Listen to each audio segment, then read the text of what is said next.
Hey everyone, in this video we're going to be going over section 3.6, solving applied problems with three equations. It's going to be more story problems, just like when we were solving applied problems with two equations. Or at least in that section you were looking for two statements that described relative sizes of two variables. With three equations you're looking for three statements that describe the relative size of three different variables. So let's begin. So, Kim is designing a triangular-shaped pendant for a client of her custom jewelry business. The largest angle of the triangle is 70 degrees greater than the smallest angle, and the largest angle is twice as large as the remaining angle. Find the measure of each angle. Cool, so with story problems, I like to draw a picture. So we'll draw a triangle. And what does it say? Kim is designing a triangular-shaped pendant for her client. That's cool. The only important information there is that it's triangular-shaped.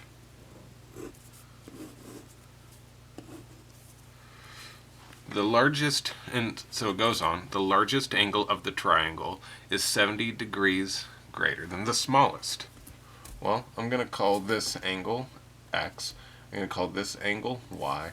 I'm going to call this angle Z. I'm going to say this is the largest, this is the smallest,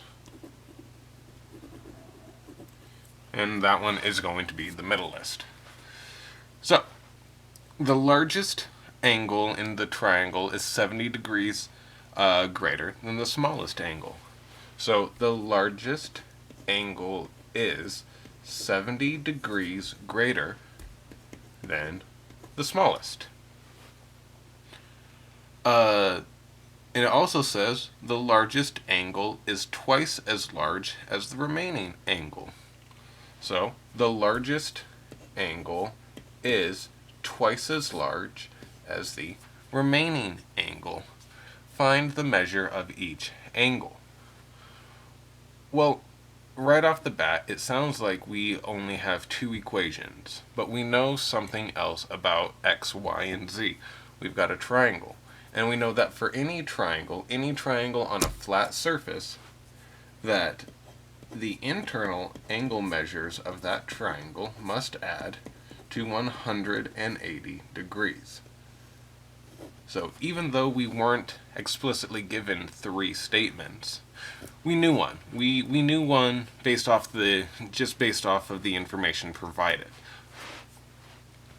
So we've got a system of three equations. Let's put them in the form that they were in the last section, where we have a column of x's, y's, and z's in a constant column. I'm going to rewrite this equation, or this system. Move the x over. Move the z to the other side of the equal sign.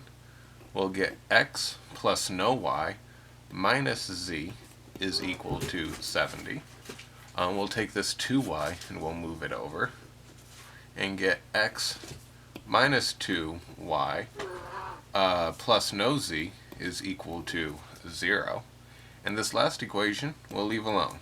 X plus y plus z is equal to 180. Now we're gonna solve this system like we did in 3.5. We're gonna go through with elimination, and I'm gonna go through and I am going to, well, let's eliminate x from both of these equations. I'm going to use equation 3 as my tool, and I'm going to use it to eliminate x in equations 1 and equations 2. If you look, they all have a positive x, so I'm going to take equation 3 and I'm going to make it negative. I want to take negative 1 times equation 3, and I'm going to add it to equation 1. Well, equation 1 is x minus z is equal to 70. And negative 1 times equation 3, that's going to be a negative x minus a y minus a z is equal to a negative 180. Multiplied negative 1 by both sides of that equation. Now we go through and we add them. X take away an x leaves us with no x's. No y take away y leaves us a negative y, and negative z take away z leaves us with negative 2z. And that has to be equal to 180 take away 70 is negative 110. We used equation 3 as a tool to eliminate x in equation 1. Now let's use equation 3 as a tool to eliminate x in equation 2. I still need to do that negative 1 times equation 3. So we get negative 1 times equation 3 plus equation 2. So equation 2 is x minus 2y being equal to 0.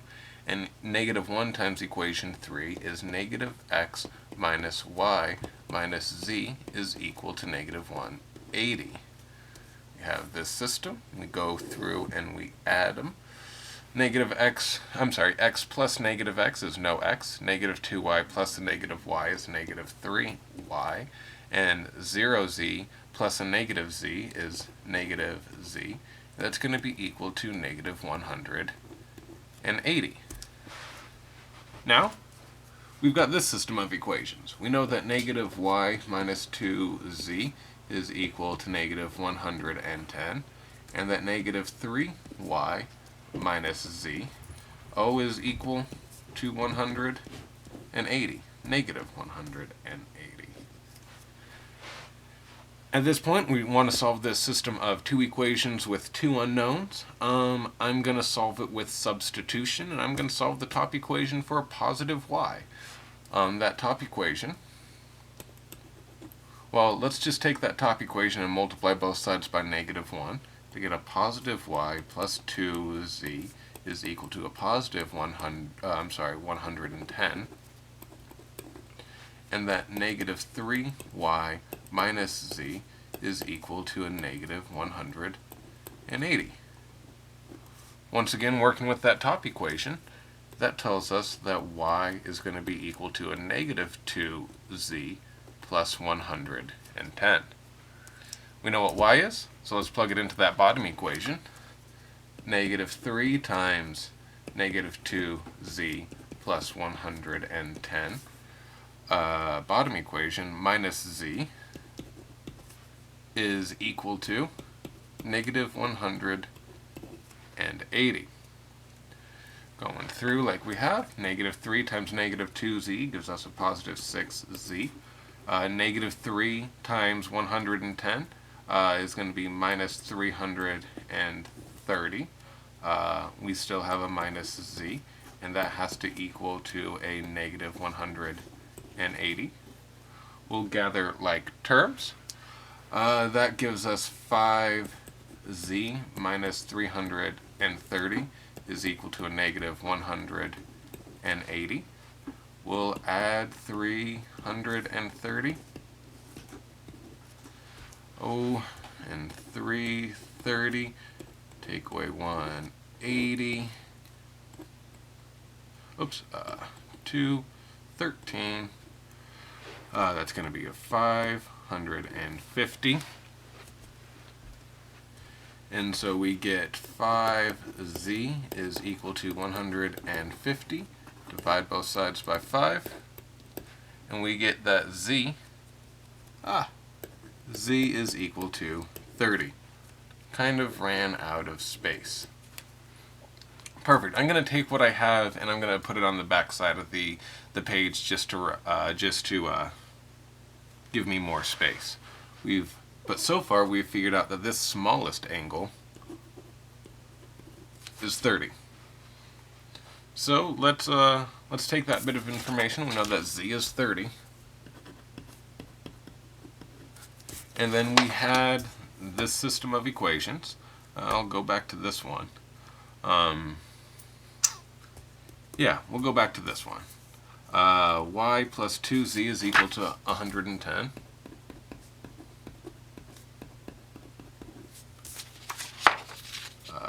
Y plus 2z is equal to 110. And negative 3y minus z is equal to negative 180. Negative 180. Well, this top equation says that y plus 2 times 30 has to equal 110, or y plus 60 has to equal 110. Subtract 60 from both sides. That says y has to equal 50. Well, we know what z and we know what y is. And we also know from before that x plus y plus z has to equal 180. That means we're trying to solve for x. X plus 50 plus 30 equals 180. Or x plus 80 is equal to 180. Well, subtract 80 from both sides, and that says x is equal to 100. We know that x is 100, we know that y is 50, and we know that z is 30. But remember, this is a story problem. The story problem was asking us to find the measure of each angle. So we want to answer this problem in the context of the question being asked.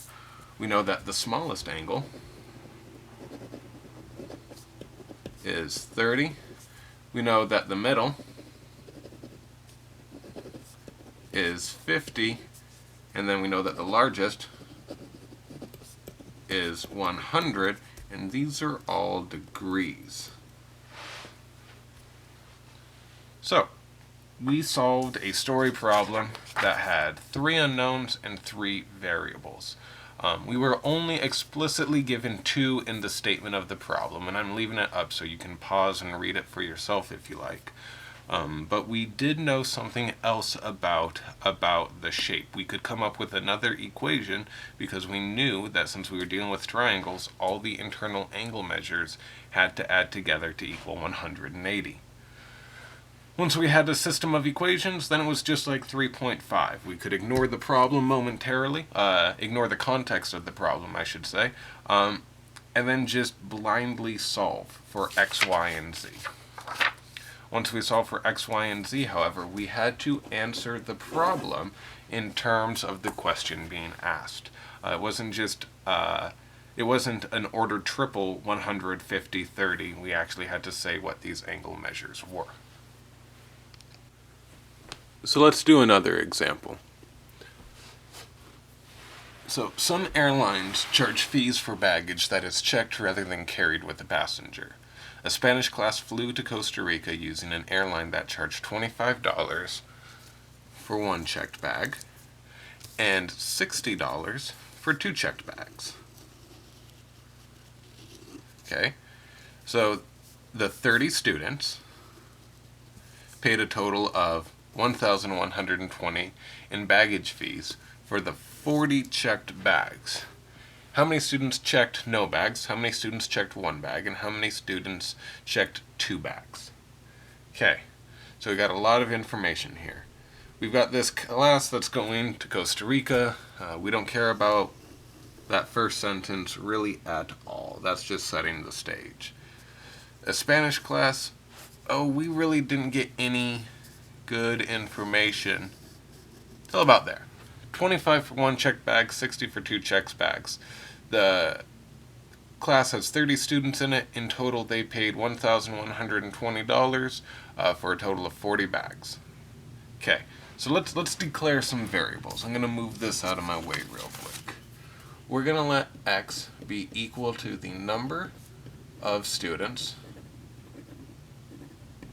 that checked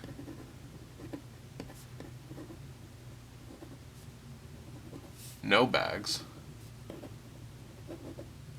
We're going to let y be equal to the number of students that checked 1 bag, and we're going to let z be equal to the number of students that checked 2 bags.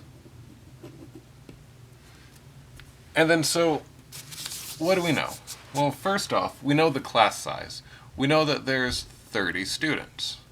So that means the number of students that checked no bags, plus the number of students that checked 1 bag, plus the number of students that checked 2 bags, has to equal 30.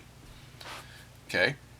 And we also know that the amount of money paid by the students who checked no bags, plus the amount of money times the students who checked one bag, plus the amount of money times the number of students who checked two bags, has to equal 1,120.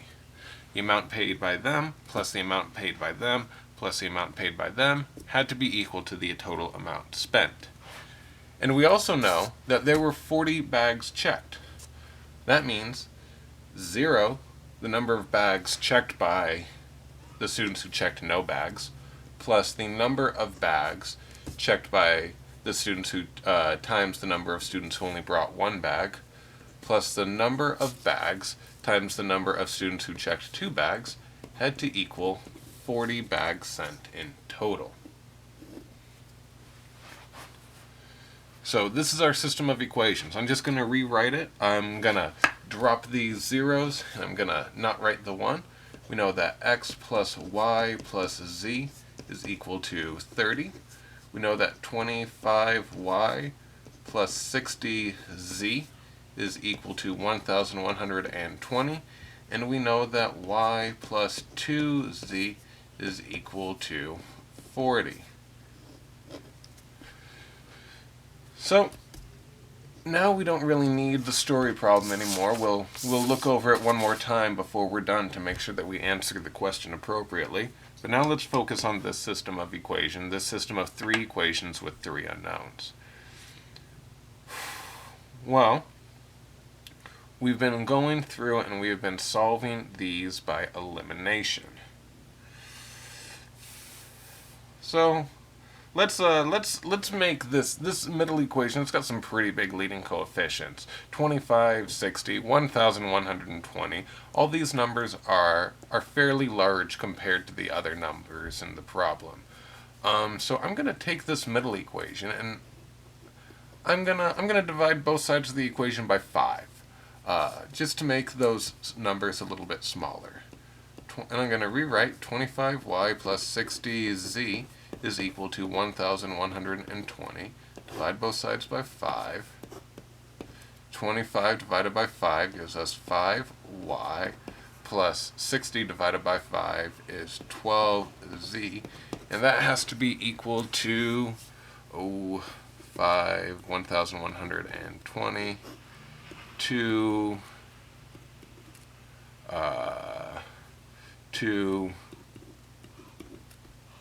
4. 224. Right? 10, 12, 10, 11. Yeah. Perfect. So, I don't immediately see an easy way to simplify this anymore, mainly because 5 is a prime number, 5 isn't a factor of 12 or 224. By trying to simplify this any further, we would necessarily summon a fraction.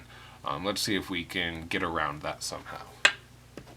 X plus y plus z is equal to 30. 5y plus 12z is equal to 224, and y plus 2z is equal to 40. Perfect. So at this step, I'm going to label these equations. 2, 3.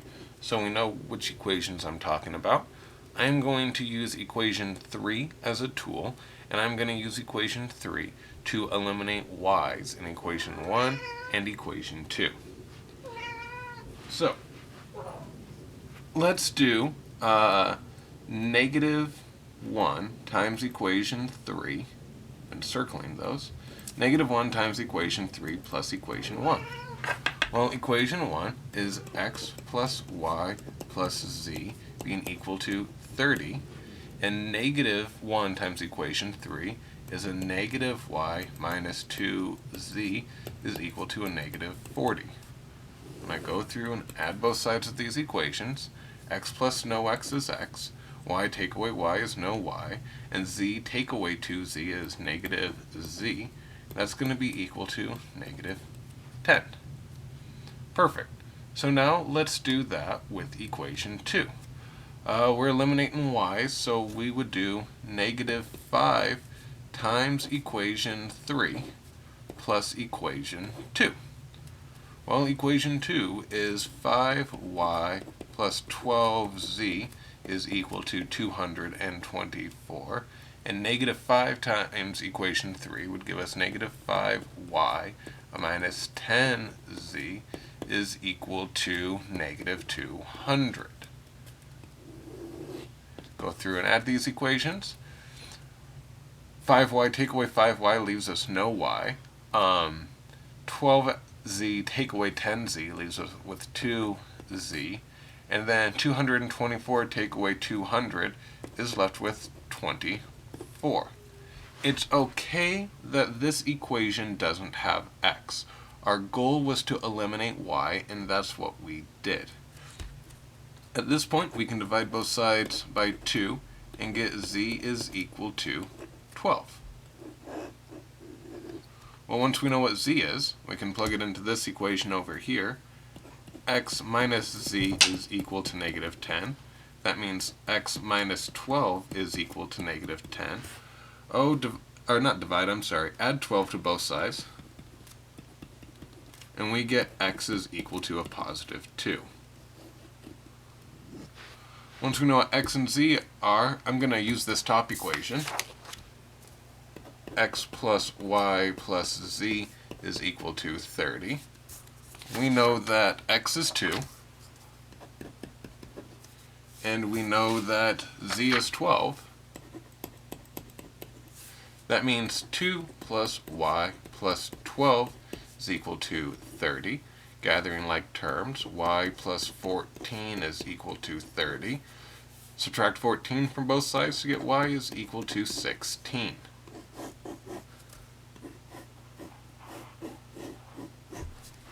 Cool. We now know the value of the 3 variables in the problem, but we have to answer the problem in terms of what is being asked. So how many students checked no bags, how many students checked 1 bag, and how many students checked 2 bags? Well, we know that 2 students checked no bags. We know that 16 students checked 1 bag, and we know that 12 students checked 2 bags. So we had to answer the question in terms of what is being asked. Honestly, the hardest part of this question was the setup, being able to try and come up with this system of equations. It might take a couple attempts at first, but you guys will be able to get it. If you get stuck, I'm always here to help you. I'd be more than happy to give you a push in the right direction, show you how to set up these equations, whatever I can do to help you. If you guys have, like I said, any questions at all, shoot me an email, and I'm here to help you guys. For your homework from 3.6, go and do 1 through 17 every other odd. We're actually going over 2 sections today. 3.5 and 3.6 were assigned at the same time. Both of those are going to be due on Wednesday, April the 3rd. So that's 4-3-20. Yeah, and we'll go over section 3.7 on Monday. I hope you guys have a good weekend. I hope everyone stays healthy. And like I said, get a hold of me if you guys have any questions. I'm here for you. Take it easy.